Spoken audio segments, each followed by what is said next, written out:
Hello, thank you everyone for joining us on Mission Driven. I speak with industry leaders and people that are incredibly passionate about their career. They inspire me and I hope they inspire you. We're building a community of shared vision, passion, and knowledge. I'm here today with Ashley Hogan, a digital consultant, Lauren Gallo, social marketing manager, and Cindy Pierre, a 13-year social media and digital marketing maven. Thank you all for being here today. I'm super excited about this conversation and what you have to say about buying habits, spending habits, and just e-commerce in general over the past 6 months and the next 6 months ahead. So I guess to get things started, what are you currently doing with digital marketing and or social media? We'll start with you, Ashley. I am currently consulting. So, when brands are deciding whether or not they want to re-platform, I share my experience with re-platforming or, launching a site from scratch. So that's pretty much what I've been doing recently. And what is re-platforming? Well, there are a variety of platforms accessible to brands. A platform is another way of saying website.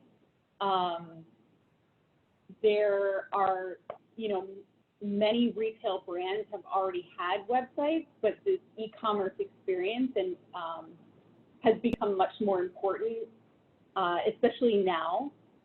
And with all of the tools that are available to us, whether it be, plugins or whatnot, some platforms resist adding them. And so I think that prompts a lot of brands to want to re-platform. For example, I've had experience with Magento before, which posed restrictions in changes at checkout, and Shopify has been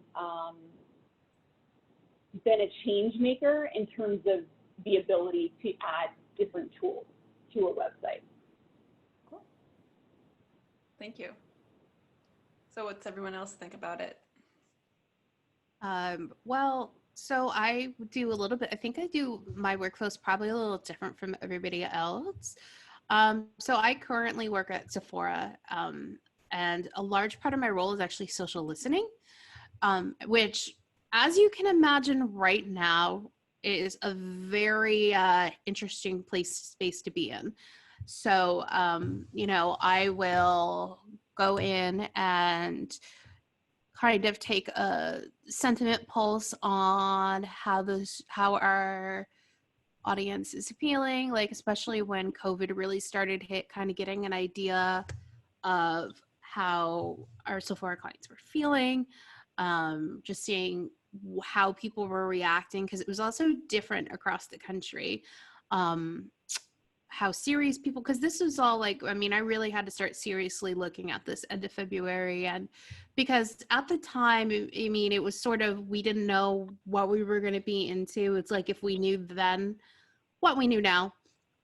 So kind of monitoring things like that, like anytime big issues happen, whether it's, in the world, or if just something happens in beauty or with a brand or something like that, but also like, monitoring how people are talking about campaigns and programs, things like that. And I also, my part of the social team I work on is operations and distribution. So it's also a lot of reporting, helping with publishing. So like, we're the team that publishes the stuff to Instagram, Facebook, Snapchat, and all the channels that we're on. Like, I do the video uploading for YouTube. A lot of the sentiment reporting I will do. I also go in and respond to our audience on social media, to the positive stuff, while our customer service team responds to customer service stuff. So if you're ever on like Sephora's Instagram and Sephora has replied excitedly with an emoji, it's probably me. And also just keeping a lot of what I just do on top of that for my own personal interest and for work is I keep an eye on what's going on in the beauty community, what's going on in the beauty industry, trends like that. And like right now has been interesting because TikTok's become really, really huge in our space. So it's been kind of developing that content out more. But now with the TikTok being in the news lately, is it going to be banned? And Instagram Reels coming out. It's a lot of testing in that. So it's been an interesting time because there's been the huge shift to digital just by the nature of most retailers have had to do that this year with store closures. So it's been very interesting if you work on the digital side of things to see that shift. But it's also been very interesting to have to flex to not being able to be in the office, not being able to be in our LA studio to film content, and how we've had to shift and pivot to film and create content and make the magic happen. And I really, sometimes wish people could know what's happening behind the scenes just to make things happen now, because I just think it's been a really interesting story on how we and other brands have really had to get creative this year. And on the one hand, it's been frustrating, but on the other, I think it's really interesting.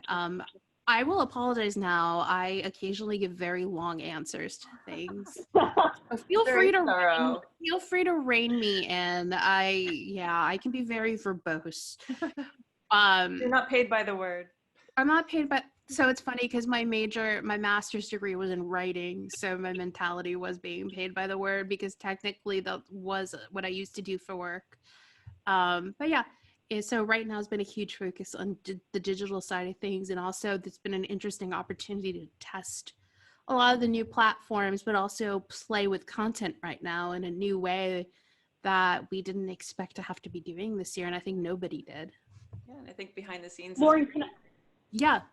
Can I ask, because you don't have access to your studio for content, are you relying on influencers? How are you continuing to produce content? So that's a really great question. I know how we're doing it and how I know how a lot of brands from what I've seen had to do it is we're shooting at home. Our content creator who is fantastic. Her name is Carla. Adore her. She's amazing. She shoots a lot of like our story content and things like that. So she's been actually doing that from her apartment, which is nice, but she has like a great color scheme for that. Like she has very minimal, beautiful weights. So we've been shooting a lot at home. Our beauty directors have been shooting at home. Our video manager, Melinda, who's fantastic, who's been featured in a lot of content, she'll shoot from her house, so we're shooting from home and making just our content production team is just making it work. Our influencers, our Sephora squad are shooting from home. It's been a shift. And because like, obviously everybody knows what's going on, I think for all brands who've had to pivot this way, people have been really understanding. And in an interesting way, I think it's also just bring this really great, more humanizing element to brands because you're seeing people who work for the brands. You're getting to kind of see in their home, maybe see in their bathroom. And like, I think that stuff we kind of all joy is like seeing behind the curtain. Right. So it's had its challenges because, you're not in a fixed setting with fixed lighting and audio. Obviously, like our content, like our director can't be there in the room. Right. The audio people can't be in the room. Well, the director's on Zoom. Another Lauren, a really great director. But you do what you got to do. You make it work. You use technology. And people have been really forgiving right now, and that's kind of awesome. And it's been really interesting to see how that content has been doing because it's like after this, maybe when it's over, it's like, hey, maybe we just keep doing a couple people from videos homes. Yep. Who knows? Building a bigger talent pool. I think kind of listening to the both of you guys and thinking about what we've been doing, I agree with you. There's definitely been a heavy reliance on digital, and really because of that, there's been an uptick in content needs and an uptick in kind of all of the technology we need to kind of power our website, because ultimately we are now shifting 100% of our traffic and all of our marketing initiatives to hit our websites. So it really is about, you know, refocusing on stuff like Afterpay and making sure that that's really blown out and all of those things. So when I hear you talk, Ashley, about kind of replatforming and really kind of like working to insert more tools or more abilities into websites, I think that's definitely something that our team has been having to do, and really for us, really looking at reporting even in a different way. So that's something that's kind of impacted. And for currently, I work at a jeans company. So for us, interestingly enough, we already had an aesthetic, which I know is very different from beauty, where as a Gen Z brand, it is about really shooting people in their bedrooms, or really them taking a hold and being the voice of the brand. Because what we do is pride ourselves on kind of being the voice of youth. And so youth is not really polished. They are just, you know, their own content creators. And so as for that, it's been, in terms of an aesthetic, hasn't been much of a shift there. I think what we have been doing is really leaning into the feelings of everyone during this time. So really, as opposed to just kind of focusing on surface quippy copy, we really are asking people, how are they feeling right now? Really broadening the type of content, and really including, again, moments around mental health, and really amplifying that. Mental health is something that's been important to Gen Z and multiple types of generations for a while. And especially with COVID, that really has kind of increased triple fold, if anything. So it's really kind of powering those types of content.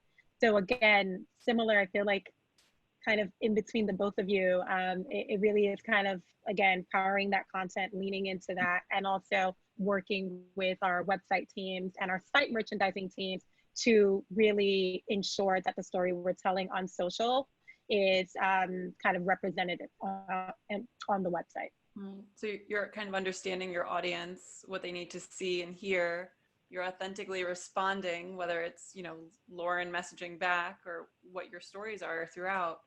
And it's interesting that you mentioned mental health, because I mean, in the beginning, all the companies that I shop with had huge sales, you know, about self-care and being cozy at home and athleisure and all of these wonderful buzzwords. So, I mean, how have you seen marketing trends change towards either self-care or maybe even clearing out the inventory that you had planned for a spring season? You know, all of that combined for both the company and for the consumer. I'm actually interested, and I don't know if you're able to provide any insight, because there's kind of two ways of kind of approaching COVID or approaching this time. There are people that lean in and want to be their best, most amazing selves. And that means makeup every day. That means they're still kind of making sure that they present themselves a certain way. And there are other people who feel very free from that. And so they are cozier, more au naturel. I think for us, especially with kids or young people, I should say, you're representing both. You're representing people who just want to wear sweats, and that's okay. And you're representing another fraction of people who say they want to feel, you know, as normal as possible, because of all of the noise that's going on. So for us, we definitely leaned into both ways, just saying, okay, if you want to wear sweats, that's great. If you want to wear jeans, that's great. Like, whatever you want to do during this time is great. You don't have to read a bunch of books. If you want to, you can. Like, basically who you are is just fine. So that's kind of what we've leaned into. So wanting to hear from you guys of like what you guys leaned into. Maybe Lauren. First of all, can I just say I love that, because when this all started, I got very overwhelmed with what has been called performative productivity in quarantine, feeling like just and this is such the nature of social media, seeing all these people pick up all these hobbies and being like, oh, well, maybe now I have the time. I can go back to my French lessons and Duolingo, and oh, I'm gonna do all this stuff. I'm gonna like start working on my blog again that I haven't worked on in like a couple of years. No, I haven't done anything. It's like, I mean, like the thing is, and this is what I had to reconcile with myself. It's like, dude, even though you're not commuting like an hour each way into San Francisco, you're still working a full day. Right. You know, you're still dealing with being basically, because I don't leave my apartment right now. I'm just like very paranoid, which is kind of awful. So I'll go outside and I'll walk next door. But I think to answer the question though, and not get too long-winded, is I think we and many brands from what I've seen in the beauty space have sort of leaned in. There are the people who aren't wearing makeup right now. And you know what? That's fine. It's not comfortable from having done it, wear makeup under a mask sometime. And if you're not going out a lot, if you don't have to be on Zoom a lot. I always put lipstick on and then my mask. I'm like, oh. You forget too. I love a lip. I have been 100% guilty of doing that because it's just like you're an autopilot. I'm an autopilot half the time when I do my makeup. I set out what I'm gonna wear makeup wise. And I do it. But so we have, you know, I think in the beauty space, there's across all brands, there is the consumers who they're not doing makeup right now. And, you know, honestly, skincare and hair have had a pretty good uptick right now. I mean, skincare has already been having like a really good uptick the past couple of years, but hair is, I know at least is been doing really well, you know, because I think hair is one of those things where it's like, you can change it up every day if you're getting bored. And it's like a very easy, like almost free, basically way to do something, just make yourself feel different every day and feel good. And especially, I know there's a lot of people, including my own friends, who have been playing with crazy colors right now because they can do it for the first time because they're not in office. But then, you know, there's the, you know, people who still want to do great looks and they want to know, okay, how do I do makeup with a mask? And so I think what we've been doing, and I know what a lot of brands are doing, they've been speaking to all those types of people right now, like the person who's gonna wear the sweats, chill at home, but maybe wants to like do a face mask or do a hair mask, or the person who's like, I gotta go out, I gotta wear a mask, but I want to have like a pop and eye look. How do I do that?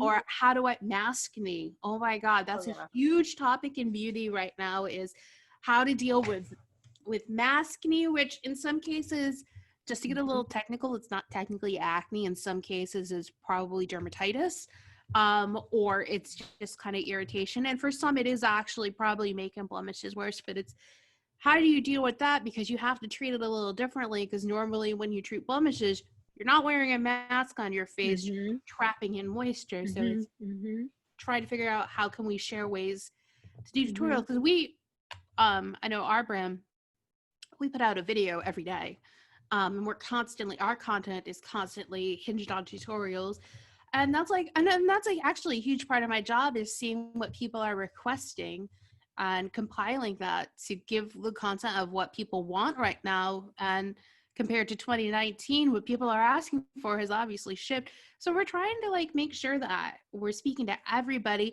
but also letting people know like you are enough. And I think we've literally had messages saying like, you are enough. You are doing enough right now as is. Because like, honestly, we all fighting a virus right now. So just the fact that we're awake every morning is an accomplishment. So it's been really interesting in tailoring messaging to that and being really set.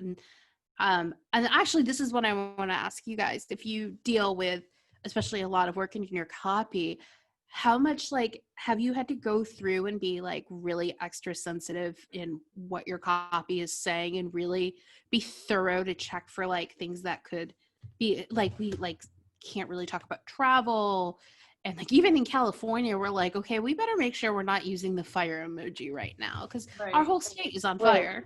But I also don't want to cut off Ashley from sharing to answer the original question either. I'm trying to be a really good person in that regard. Well, thank you. I'm in agreement with all of you. I mean, I think that brands need to find a healthy mix of, you know, speaking to both sides, you know, the comfort, sensitive side and the, you know, productive person. You don't want to alienate either one. And so I think that it's being inclusive of both sides. I also see an aspect of learning that's happening and teaching from brands where it empowers their consumers to take advantage and learn. And I think, Lauren, you were talking a bit about that. It's like a teachable moment kind of thing. So a while back, I want to say it was probably April, and I forget the influencer, so I guess she's not that influential. She was at the computer with the ring around her doing a makeup tutorial with a beautiful new palette, and she takes the palette and she takes a color, puts it on, takes another color, and she's like, this is how you put makeup on in quarantine. And she smears her hand down, smears it on her face, gets up, and she's not wearing pants. Oh, I really wish I knew who that was, because I want to watch that. And I'm just like, that's amazing, because we're all feeling that way some days. You know, you want to put real clothes on or real makeup to feel a certain way, fine. But it's okay if you don't, and it's okay if you don't want to wear pants every day. I agree. I'm going to be candid. I have had days where I don't wear pants. And honestly, this level of makeup right now is not reflective of, and my hair being like, having a flat iron through it. This is not representative of the past like 5 or 6 months. That's so funny. I want to find that tutorial. Just even before I worked in beauty, I watch tons of beauty tutorials, read blogs. I'm like deep in the beauty community online, like good little lurker, because it's the best way to know what's going on and what people really think. I love tutorials, and I think everybody, including influencers, have had to get real scrappy and creative. But I love people who, to borrow a really great term from the British, who just take the piss about this whole situation and have fun with it, because we need that, like, that humor and levity right now. I second that. I think kind of answering 2 things. One, I think sensitivity. Brands are kind of exercising sensitivity. Even in your everyday lives, you're exercising sensitivity. Like, even in asking, like, hey, what'd you do today? Like, it's like, nothing. Like, I've been in my home. I am home. What did I do today? I went to work.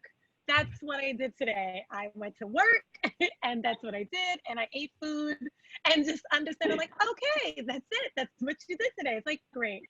So I think exercising that sensitivity of like the levels, because people are operating at different levels. And making sure that everybody kind of feels okay about it, I think is important. And I've always been a TikTok fan. I've always been a meme fan.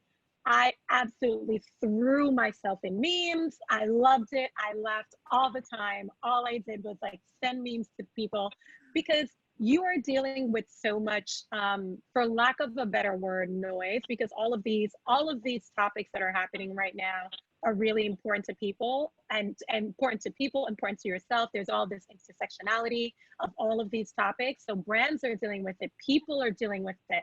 There's kind of like this avalanche, and you're home. So you're not even really able to kind of turn off in the same way that maybe you'd go like after work and like hang out with some friends and like turn off for a little bit. You're kind of always being, yeah, exactly. Yeah. Like, so you are finding these different ways to disconnect, but you know, it's understanding consumers are also in the same space. Like, one day they might want to hear all about products. I've got a friend of mine, she's done the most shopping she's ever done during this quarantine. That is her pastime. A lot of people have. For her. And for me, I'm like, I've never shopped less. Like, I'm like, oh, I've got nowhere to go. There's nothing I'm buying. All I'm wearing, it's like workout clothes. I put on this fancy shirt for today, but all I'm in all the time for every Zoom meeting is in a workout outfit. yup, what did you just do today? I went for a walk or a run, and that's it. So I think it's like just understanding all these different perspectives and understanding right now that so many people think all of their perspectives are important. So really it's kind of, again, sensitive for people, for brands, for everyone, of trying to navigate and make sure people don't feel alienated. Right. That's a great point. Totally So, agree. Cindy, kind of piggybacking on that, buying and consumer trends in general, and I know, Ashley, you're talking about updating the purchasing platform too. What are the trends? Have they been going up? Have they been going down? Is it cyclical? And then, obviously in the next couple of months, we'll have the holidays. So what does that look like? So what has it been up to now? And what have you all seen, or what do you assume will happen in the next couple of months? I'm also curious to know how much tops have been doing more business than bottoms. That's so funny.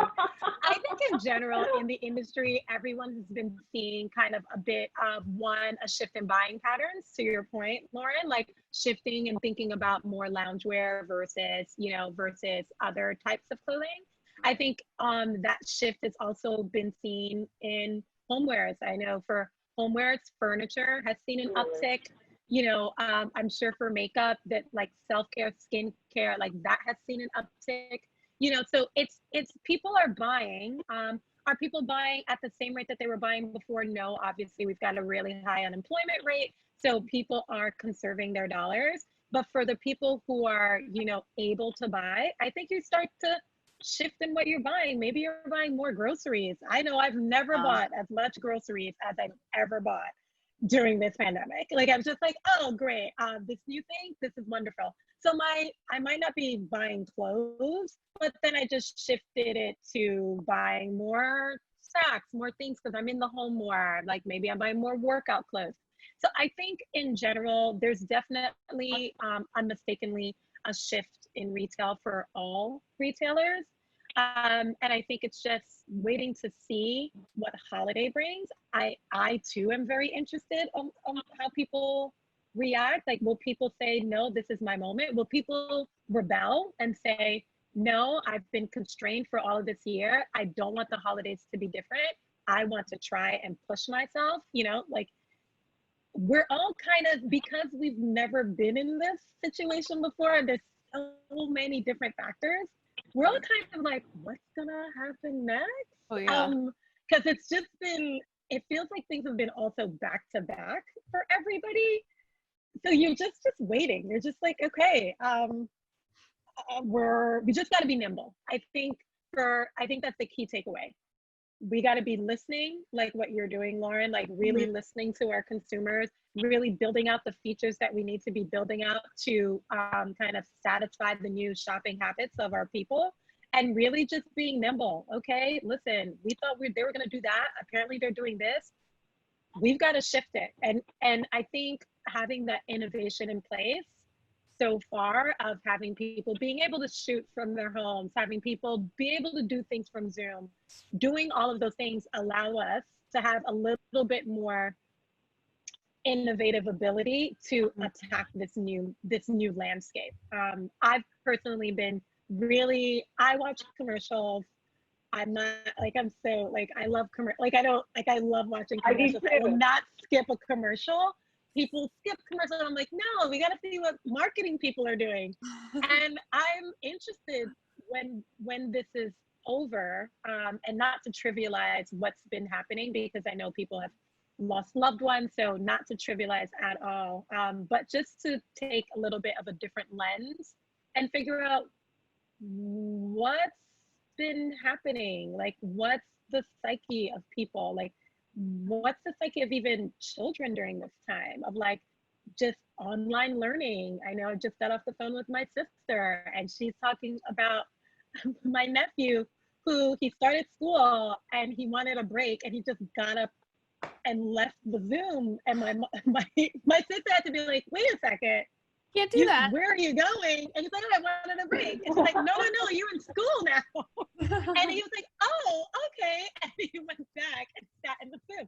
So like just understanding like how this is impacting brands, like, so many brands have had to kind of tiptoe and figure out what's going on. I'm interested to see on the other side of this as we move forward as a people, like, what did we do? What resonated? What worked? And what new innovation came from it? So kind of my spiel. I love how school children are learning what it's like to work an office job right now. Except we can kind of get up and like I get snacks all the time. I don't know about you guys, because like taking breaks, I'm like, ugh, what is that life? I forgot. I frankly forget to do that. Even when I was in the office, I'd be bad about that. I'd be like, okay, you need to go downstairs and like go get coffee or something and go see the sunlight today. But I'm just like, man, kids are learning early what office is like, Zoom meetings. Oh, sorry, you were muted. I'm like, you will learn now. Actually, I have a question for Ashley. Given that we've had a pivot and knowing that you're talking about like having to like basically revamp how you do purchasing on digital, I just want to like ask in a little, if you could talk about that in a little bit more depth on what that's been like and like the shifts you've been making for that and like how to encourage more people to shop digitally right now. I know it's been definitely an interesting experience for retailers who've suddenly have to shift to digital and all the payment structure and the support for that and like even distribution center stuff. I'm really curious to hear what that experience has been like for you. Sure. So, you know, when I first broke into e-commerce, it was primarily retail that we would talk about, but now it's translating. It's so interesting because it's translating to many different industries. And what I see a trend in right now is a heightened importance on logistics and operations, and the aspect where brands are now wanting to refine, you know, the back-end system inventory and making analytics more accessible within the particular platform. Shopify is a good example of that. But really, the next thing of great importance, and especially because the holidays are, you know, I like to say that July is the onset of holiday, of prep for the upcoming holiday. Yep. If you were going to say how, like 6 months before is. Yep. Sometimes for that. Yeah, it was June with us, Lauren, right? Yeah. Okay. Oh, no. Holiday starts like for some brands, people are already starting to ideate holiday in March. And wow. if you do a lot of marketing on Pinterest, they're always like, start thinking of things in July because Christmas in July is real on the Pinterest. Yep. Anyway, sorry, Ashley, keep going. No, I'm pretty much all set there. I just, you know, it's very interesting to me that, you know, topics of the post office right now are everywhere. And, you know, I wasn't aware that the post office did more than, you know, FedEx and UPS together. I mean, I wasn't aware of the broadness of that. So I think it'll be interesting to see as we go into holiday with the pandemic, how companies are going to change their logistics, really. Yeah, I feel like with everything going on between COVID and I know with a lot of people who are in retail and they have like their warehouses and their distribution centers. I mean, I have to imagine that's got to be a challenge because you've had to probably change how people are working in there, whether it's putting less people on shift or, you know, doing these things to make it safe, which is going to add more time. But it's like, you know, we want to make sure people are safe. But it's really interesting how like between the COVID and like what that's looking like for warehouses and distribution centers, because now suddenly everything's had to move to accommodate such a larger influx of digital purchasing than we would have seen normally in the year. And then now on top of that, what's happening with the Postal Service, which it's really interesting how the United States is finally getting an education on just like how broad the Postal Service services are. I mean, I've kind of known as someone who's like had to do a lot of mailing back to the East Coast now since moving and moving a bunch of times in general. It almost feels like holiday with all of these things is going to be like you're in the final level of a video game and you've got like all the Goombas and everything. I'm old, so you know Mario. I remember when original Mario came out. My video game references are very out of date. Nintendo in use like around 1984. I was alive. I was one, but I was alive. It almost feels like it's going to be the final level of a video game with all of these challenges that we have to go through. That's going to be very interesting and unprecedented that we're going to have to deal with. Because I mean, I think it's like probably in July and June, we're like, all right, logistics are going to be a thing, COVID's going to be a thing. And now with the post office, it's like, what next? What next? So, no days are the same. And it's like, man, I feel like brands who really rely on like online sales and just like mail and shipping it's like, if this isn't a marathon of resiliency, I don't know what is right now. I'm like, what? Sorry. No, go ahead. I was done. I was just like, this is me just going in my head, oh God, what is holiday going to look like for reals? I think we're all feeling that. Yeah, I think kind of to that end too, just thinking about kind of the smaller mid-sized businesses. I'm thinking about, I had to really learn the post office because I worked at a small brand. We had a warehouse in the middle of like middle America, and we had things that were often less than 2 ounces. Like it was just like really light items. So it actually made no sense for us to do FedEx. Like FedEx, so it's like a mixed system. So I would say as much as 75% of our orders went through USPS. Like it went through priority mail, and that was still lower than doing everything through FedEx. And so I think about those businesses, and for that to be taken away, like what do they do? How do they sustain themselves if they are just, again, people who can't sustain, like who can't really bring on FedEx for all of their shipments, or who can't bring on FedEx at all. So I think, you know, there's a few different kind of implications on, you know, as we watch to see what happens with the Postal Service, like what happens to those, again, those really interesting small to mid-sized businesses that are relying on the Postal Service to kind of live. I think that part of the conversation is being lost, like a little bit, because we are focusing on the bigger companies, and the bigger companies ultimately, honestly, it's an inconvenience, but it'll be fine. But outside of the everyday person, what about that small business that might be helping out the community, that might be helping out, you know, that might be forging growth for their town? Like they're going to be impacted as well. So yeah, it's going to be interesting kind of just watching to see how that unfolds.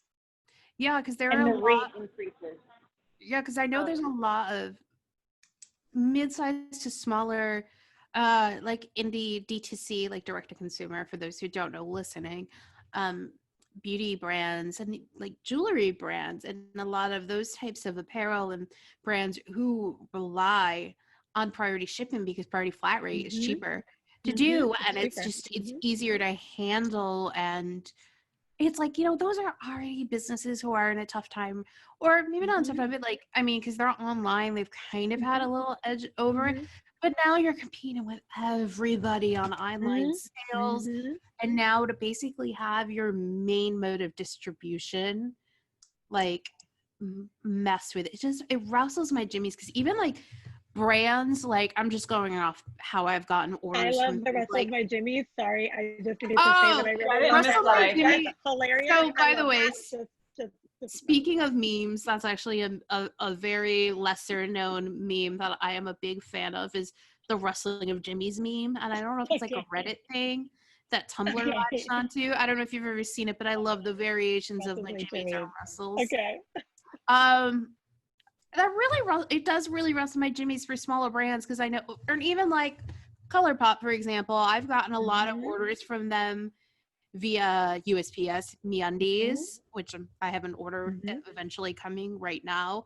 USPS, my friends, one of my friends in LA this year just recently launched her eco-friendly, sustainable fashion label, which it was what her original product release was, has pivoted. So now she's actually putting out really great, very eco-friendly, sustainable face masks that are made of like lyocell tencel, which is one of the most sustainable fabrics you can use. All produced in LA. For anybody interested, I'll give her a little plug. It's Stellari. You can find it on Instagram, shop Stellari. I can't imagine what that, I haven't asked her, but I'm like, I know that she does a lot of that through the mail too, I believe. And I'm like, and I have friends who've started like earring businesses, mail. I mean, when I was at eBay, what do sellers mostly use? Monica? Mail. So it's those small businesses who use platforms like eBay or like Etsy, which is actually one of my low-key favorite places for Christmas shopping. And I'm just like, the sheer, when you really sit and think of it, is mind-boggling of how much more this is going to hurt businesses that are hurting right now. So I guess another question I've had as we're talking here, how much of what we're doing in regards to marketing and reaching different audiences, how much of that is sustainable? So, I mean, you're creating content from home, from your bathroom, you have people getting very creative with how they push out stories, reels, TikToks, all of that. So there's a true level of authenticity. And I mean, this conversation is even super authentic because we're all in our space, right? So how much of it is sustainable in your opinion? I think for beauty, it's going to be fine. I think for beauty, it's going to be pretty sustainable just by the nature of beauty, which easily translates to being in the home and in the bathroom. And luckily, because there's so many categories and so many things to talk about, I think there's always a way to have the content come out. And if it's not like your brand producing the content, like if you're a retailer who has partner brands, you can ask them for content as well. Because I know like Sephora and Ulta and Credo and like Macy's and whoever, now granted, I don't know totally how they do their content, but it's like you'll have the mix of the content you shoot and produce, and then maybe you'll ask the brand for their own image assets. So like you're always gonna have a stream of content. So I think at least in beauty, it's gonna be pretty sustainable. I'm actually really curious to know from Cindy how that looks like for you. We're working in like apparel, I think for like kind of more with the niche. Is this a smaller brand that's like Gen Z focused? It's a big brand. It's a big brand that's Gen Z focused. I think in general, yes, it is. I think it's actually super sustainable. Send clothes to influencers. Influencers shoot in their own space. Send clothes to real people. Real people will shoot in their own space. So I think it's sustainable from that end. I golf at the sustainability question because of the amount of content that's now being demanded. I think oftentimes a lot of companies have very lean content teams. And for the amount of content and the amount of platforms that become more and more relevant, it really becomes, how do I continuously power good content all the time, right, forever? Like it feels like forever. So I think that's more where my thought goes. So you think about companies where they might have 20, 30 designers, whereas social teams marketing teams for big companies are like maybe like 8 people, like, Damn, and then 8? maybe 8 people, like maybe 8 people. And yeah, you're working with, you know, if you're international or global, yeah, you're working with global teams, but still in your hub for an organization, and this is across multiple organizations, there's never enough marketing people for the amount of content that you need to produce, for the amount of audiences that you need to address. So I think as we continue down this route of like, again, I think about the amount of content that we produced last year, which was it was like 150% more than the year before, and we are this year producing 100% over that 150. Like, so it's like, okay, there's gonna have to be some sort of like moment where I think for fashion brands in particular, understanding the importance of social media, understanding the importance of just digital touch points, that we're gonna need to, and understanding we're gonna need to power our teams and grow those teams more. And so, yes, we understand teams like performance marketing are really important, and we've got like maybe 35 people there, but we also need 35 people creating content, like, you know, and really being able to understand and be nimble, to, yes, have that mix of content created outside by, you know, by your third-party partners, again, be it an influencer, seeding, or, you know, whatever you're doing there. Maybe you're working with content management or a content agency. Yes, but I just think it just feels like you're on a wheel and you're running faster and you're like, okay, but then it's like, oh, TikTok, okay, now Reels, okay, now and this, like, oh, and Thriller, and actually we don't know who's going to win. I just learned about that yesterday. Who's gonna win? We don't know who's gonna really be left standing, but just understand you need to be on all of them 100%. because and it needs to be different. So like, and all of them to the extent of, again, what makes sense for your audience. But I think that's kind of where I think about the sustainability message of like, okay, like, again, we understand, and the rate at which people are consuming content it's faster. So yeah, it takes them 2 seconds to process an image that probably took you a whole day to create, but they've moved on and they need now, and you're competing for share of attention. So like, you need to unfortunately keep powering that, because they're gonna forget about you because there's someone else that's pushing out 3-4 times a day on different platforms, and it's different, and it's breaking through. So I think it's that's where I think about from a sustainability. I think, yes, we've definitely, I feel marketers across industries have shown that they're able to make this work. I think it's helped us shift the idea of everything needing to be polished, everything needing to have a whole production crew involved. Maybe you don't need a production crew. Maybe you just need someone just helping the person understand what technology they're using.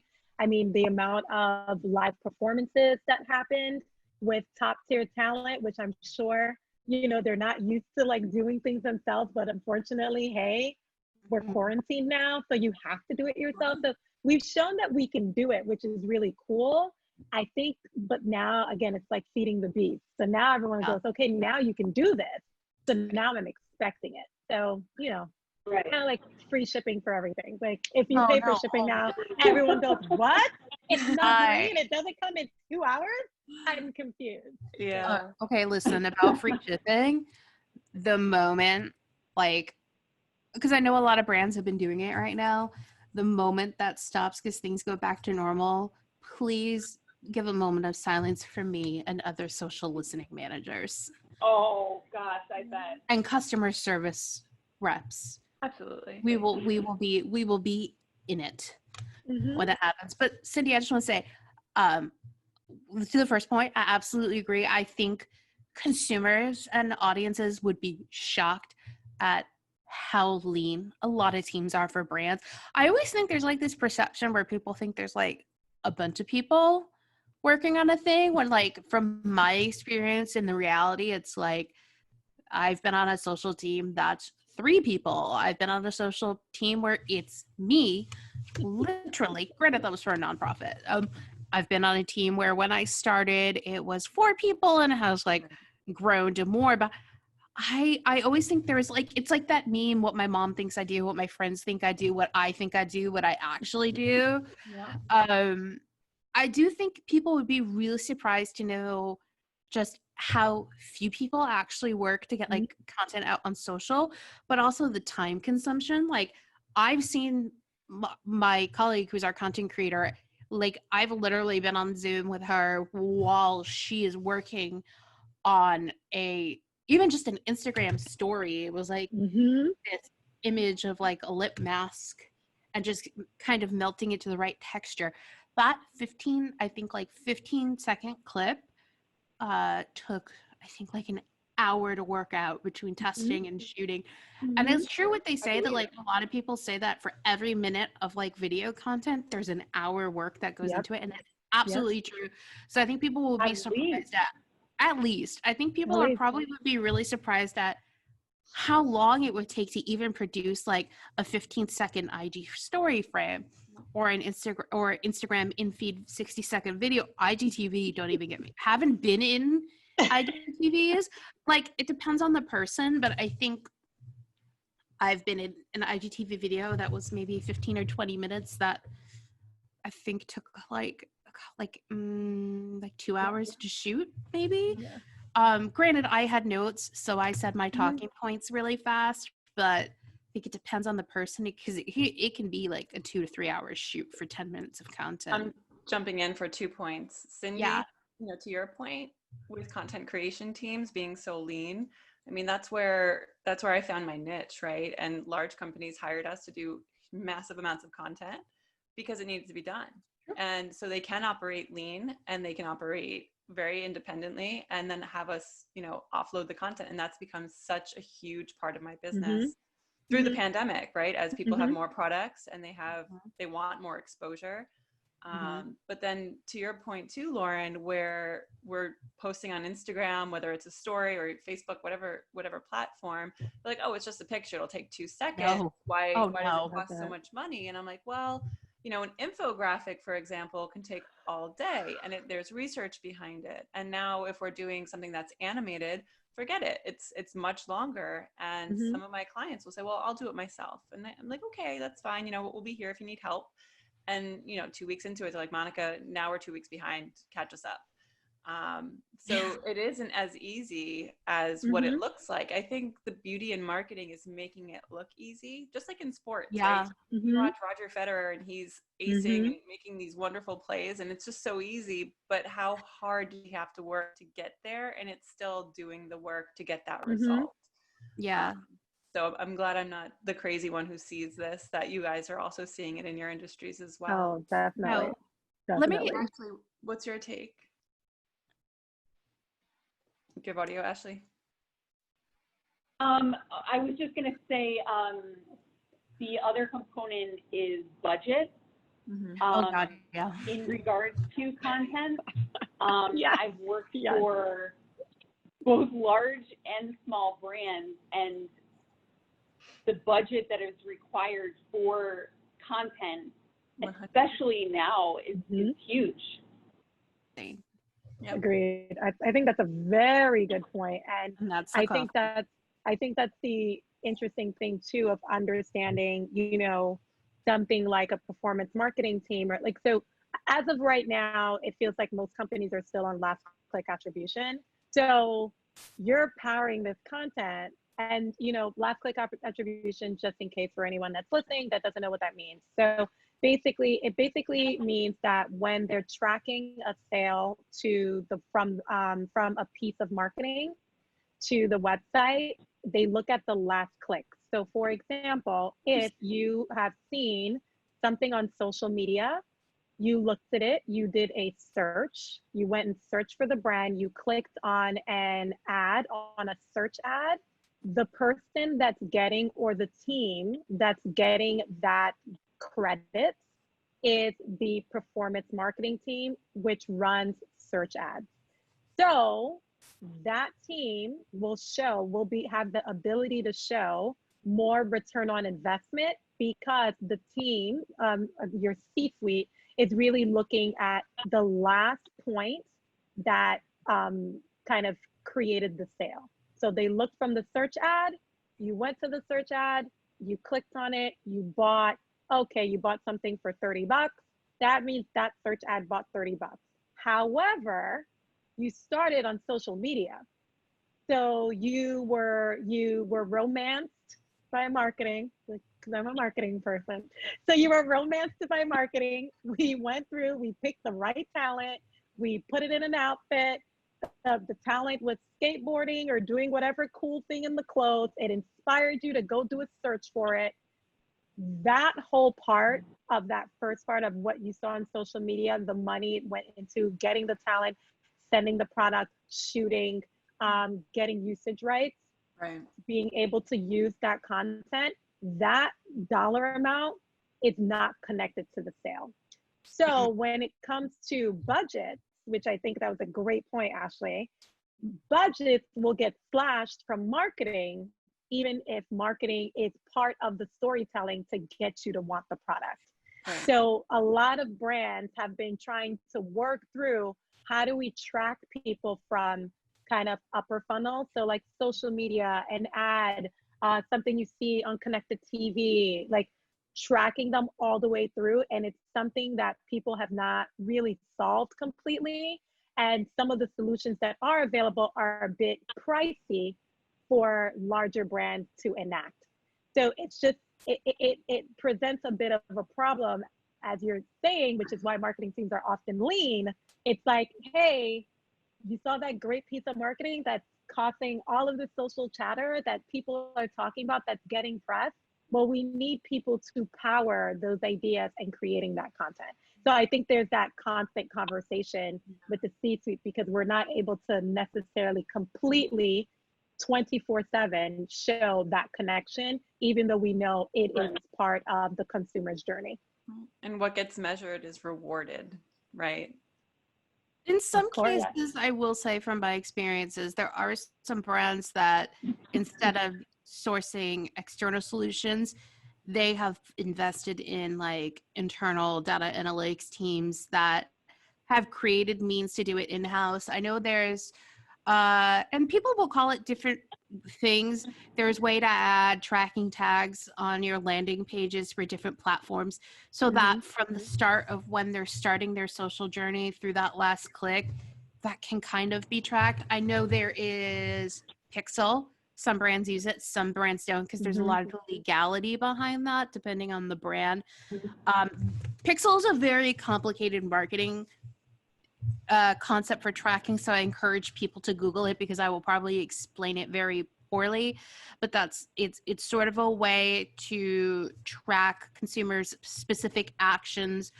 It could be from their journey from the social media page through to the website, and tracking what pages they're actually looking at. So again, but that is another budget thing. It's, are people sourcing it externally, or if they put the budget to have in-house data analytics teams who are creating this means of tracking it through their various ways of having to build it internally. I will say that I think for paid social, absolutely, attribution is a thing, and last click and CTR are things that people monitor. I know, like for my team, for where I work in specifically, is organic. So the KPIs are a little different for if you're working on organic social versus paid. I know it's sort of more on engagement, impressions, views, and basically how people are more upper funnel, kind of flirting with the mid part of the funnel, looking at things. So I know for us, engagement and getting engagement, in just both jobs I've had, my current job, my previous job at eBay when I was on organic and in charge of the performance reporting, those were the big things that we were also looking at. So absolutely attribution, I think, just for me, and I know for the team I work on, that's less of a KPI for us. I think it varies depending on which side of the social house you're sitting on. I actually did want to, you had made a point earlier about how some brands have to be on every platform. I actually do kind of disagree with that a little bit, because if you don't have a large budget and you don't have enough manpower, I think you kind of have to pick and choose where you're putting a lot of effort. And with some platforms, do what I call keeping the lights on, where you're just kind of repurposing some content. Like maybe for your brand, Instagram does really good, but Snapchat is so. It's like you're probably just going to reuse your images and your copy on Snapchat, but not like actively create. I do think that can be a trap in some ways. I think some brands do have to be on everything, but I think there are some brands who think they have to be on everything, but ultimately don't have the bandwidth, the resources, or the budget to create content for that. And I think it's a really important to find your balance. And that's when you have to look on the data and know where your audience is and where to put the most bang for your buck. And especially now with things being lean and you not being able to probably have the resources you had last year logistically and in studio, in office, like in photography. And you have to sustain it, because the worst thing is seeing, oh, the last post was a month ago. What's happening? Oh, yeah. I mean, that's even no matter what size your brand is, being consistent. And even if you're doing paid, well, paid's a little different, but like for organic, honestly, consistency is the best thing. About also, don't pump out so quality just for the sake of posting. Like every day, you still want to have quality. So like, I think if you're a smaller brand, if that's what your bandwidth allows, it's probably better to have 3 good pieces a week of content than 7 of not great quality, and then just kind of work your way up. But I think for larger brands, yeah, you got to be consistent. You can't like be like, oh, I haven't posted there in a month, especially if it's like Instagram, because then the algorithm will punish you forever. Like YouTube, I think a little different because you can have your back archive. Facebook, depending on who's still on Facebook these days, you at least want to be posting like a couple times a week, maybe not every day. I think Instagram is more the everyday channel. Yeah. I think TikTok's a little forgiving. Yeah, I was just gonna say, yeah, I agree with you. I think it depends on who your leadership is, because I've worked on organic and they do look at those kind of they look at engagement rate, yes, but ultimately when you're trying to build a case for building a team, they are looking a little bit more on kind of some hard things like traffic and all of those things. So I think it just depends. And I think ultimately a lot of brands, although they understand the power of social, they do definitely want to see it result in sales. I think that's something that's just a common thing. So yes, it'd be great if engagement rate continues to be at its highest, but ultimately if they're not seeing any kind of uptick, even if it's something where you work with your analytics team to kind of figure out, okay, there were no other modes of marketing happening during this time, but we do know that this talent wore this shirt and we've seen some incremental lift there. You're still having to showcase that, so that to make it more of a compelling argument for you to either get that increased budget or kind of get that increased manpower. So totally agree with you there. I think it just kind of depends on leadership. It's something that often organic and paid, they kind of look at those metrics. But yeah. And also I think it's just important, like if you are in a company where your organic social team might be a separate team or in a completely separate organization in the company than paid social, like if you are 2 separate teams, make sure you have a good synergy, because you're realistically your workflows parallel and wrap around each other. And I think that's very important too, and that's to point it out, that's where that synergy can help with the whole budgeting situation. Because playing together and making sure that there's enough workable budget and that everything can be done. And it's not like 2 people, because no. Ashley, what are your thoughts on this? You know, I'm in agreement with both of you. I identify with the frustration of marketing sometimes, in that it's difficult to itemize and justify the importance of particular budgets. But I'm definitely in agreement with you guys. I just had one quick question for Ashley. So you talk about re-platforming and really putting in different solutions for new websites.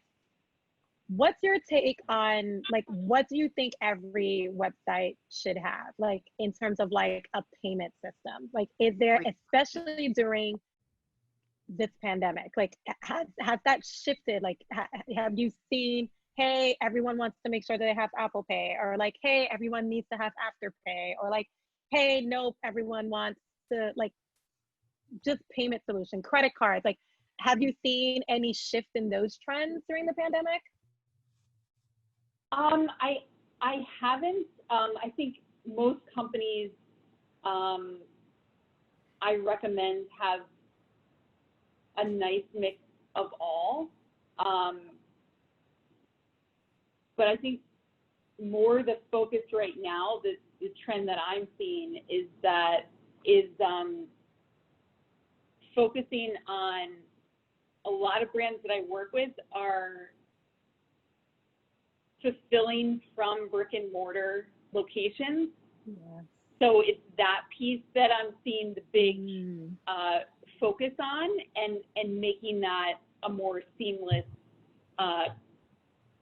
where the customer doesn't see that it's coming from brick and mortar, if that makes sense. That's a really great point. Do you guys fulfill from brick and mortar? I'm sorry, for Lauren. I think we have, no, I think we do. When you buy That's right, online, right? it's Yeah. coming from distribution centers. Got Kind of it. like, I would think like how like when you're buying through Amazon, it's coming from their warehouse. You can also do where you order online and I think pick up in store, or the store can order for you, so you can pick up in store. But yeah, I think if you order online, it's coming from a distribution center, not from the store, which has its pluses and minuses. Like right now, obviously it's a plus, but I do know for smaller brands, that's probably potentially how they're operating. And obviously eBay is kind of a mixture of the two. There's some distribution centers, individual sellers, brick and mortar. Yeah. I think it's so funny how people, you know, it's really interesting because when I worked at eBay, I had what I thought before, because you actually brought me into eBay. You're how I actually got really into corporate marketing. Thank you. You're welcome. Do not hate me. Oh no, it's been great. I wanted to go into marketing because I used to actually be an administrator. I was in administration before that. Yeah, that's a whole other story. It was really interesting because how I think people, and I mean, it's kind of the same at Amazon. It's such a mix of big brands that do a storefront through eBay, like maybe like Best Buy, or like a larger brand, like a clothing brand, but then the smaller people. So yeah, it's so fascinating how different people through like one site have different modes of distributing and where they're storing their stuff, and how much of a challenge that's probably been this year. The marketplace. The marketplace is the marketplace in a very weird situation this year. Actually, speaking of, I did want to ask everybody, because this is sort of, it's very topical. I'm just really curious, what has been everybody's like best shelter in place quarantine purchase thus far this year? Especially now in a pandemic, and I wish I had bought it when there was the toilet paper shortage. A bidet attachment has been like the greatest purchase. Look, suffice to say, it's great for your health. It's very environmentally friendly and sustainable. It's very clean. It's very interesting if you've never used a bidet before. It's an experience, but I have thoroughly enjoyed it, and I like the fact that it's super, super sustainable, and it's causing less of a carbon footprint and just making me feel cleaner. We'll just leave it at that. There you go. Also, I have to imagine that their copywriters and their creative team have the best time ever. I'm sure. You just need to see it yourself. Go to their website. Okay. I would kill to be on their creative team because they must have a blast, figuratively and literally. Hello. So what about you guys? So what about the rest of you? It's hard to beat that. Hard to beat the bidet. Seize the bidet. I just want to comment on the bidet thing only because I like hung out with a friend who had a bidet and I thought it was crazy. I was like, why did you get this bidet? This is so insane. It was. But then you tried it. Yes. And I've tried bidets before, but this one, all of the things that you were talking about, Toto? warmer, Was it a all Toto? of it was, I don't know what it was because I wasn't looking at the name, but it did all of the things. It had different levels. I was like, why is this? I'm like, but why not us? This is amazing. It was really amazing. It was pretty like, again, I was like, okay, like I get it, but okay. Love it. I don't know. What's the, I guess nothing as exciting as that for me. New bidet would be the most exciting. I've definitely, I've kind of, for me, my pandemic mode has been really streamlining any shopping, period. So outside of groceries, which is obviously not exciting, the only thing which was like $5 or something was I bought like a premium subscription to Map My Run. So I used to be really into running. That's a good app. And like, Wait, what's the premium subscription? Less, is it like less annoying ads? Yeah, it's like less ads and it's connected to my Fitness Pal and stuff. So I've been really getting back into that and said to myself, the one thing I was like, hey, would love to get to a point where I could run like 10 miles eventually. This is not a pandemic goal. This is just a goal. It can happen literally next year. I don't care. But one day I want to be able to run 10 consecutive miles. So I did that and it's been really great. So that's the only thing that I was like, okay, that was really, super, again, cost effective, really in tune with what I'm living right now. But yes, nowhere close to your bidet. Ashley, what's your purchase? Thank you for rating me. Well, I don't pay a premium subscription to Map My Run, but I use one, and I started this routine where I run every day, and I used to run with this armband, but it's been so hot this summer that I also don't have a smartwatch, so I need to carry my phone on me, and then have the earbuds. So I bought a inexpensive fanny pack. Yes. From Roadrunners, and I wear it like around like Rambo around my arm, yeah, like and it has worked for me incredibly well. And I was like a big fan of this armband thing, but I saw this trend with a lot of people running in the park. I live close to Prospect Park, and so many people had the fanny packs around their waist, and I was like, okay, I can see that, I could try that, but putting it is a game changer. Putting it like across your chest has really worked out for me. So my purchase was actually a gym equipment and a subscription to the Nike you guys. app. To which app? Essentially is the Nike Training Club. Oh, nice. I've heard really good about that. Shout out Nike. Thank you so much. It's kept my sanity, but just a couple of kettlebells and then a 14-pound Nice. weighted ball, they've changed my life. Okay. Gym almost every day pre-pandemic, like 5:30 in the morning, loved it, and went crazy the first 2 weeks of the pandemic. And I'm like, I don't know what to do with myself. So body weight workouts and minimal gym equipment, and now a free app has just been the best thing for my sanity. Just one last question. I would like you to keep it to a minute or less. I gave you a heads up on, this is the Mission Driven podcast, and I'd like to ask you, Lauren, I'll start with you. What is your mission? I mean, for me, like in the terms of beauty, like as someone who's really passionate about beauty and who loves it, ultimately my mission is to connect people with, or just even in general, connecting people with the things that they love and letting them know that for me, community approach is a huge thing because it's a huge part of my role. So basically it's like, you love this thing, we love this thing, let's talk about this thing, whatever level of you are, whether it's being a complete beauty novice or a complete beauty junkie, you have room at the table. Let's talk, let's get you there, and let's find what works for you. I love it. Thank you. Ashley, you're next on my screen. What's your mission?